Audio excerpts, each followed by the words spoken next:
বাংলাদেশ খেলাফত মজলিস কোতোয়ালি থানা শাখার ইফতার মাহফিল আজ বৃহস্পতিবার বিকেল ৫টায় Sadarghat Buriganga river view restaurant Bangladesh Khelafat Majlis Kotwali থানা শাখার আয়োজনে মাহে রমজানের তাৎপর্য ও শিক্ষা শীর্ষক আলোচনা সভা ও ইফতার মাহফিল অনুষ্ঠিত হয়।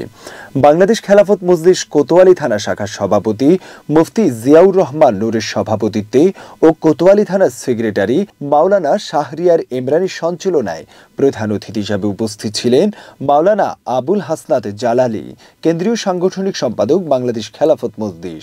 প্রধান আলোচক হিসেবে উপস্থিত ছিলেন মাওলানা সানাউল্লাহ আমিনী, সভাপতি বাংলাদেশ খেলাফত মজলিস ঢাকা মহানগর দক্ষিণ।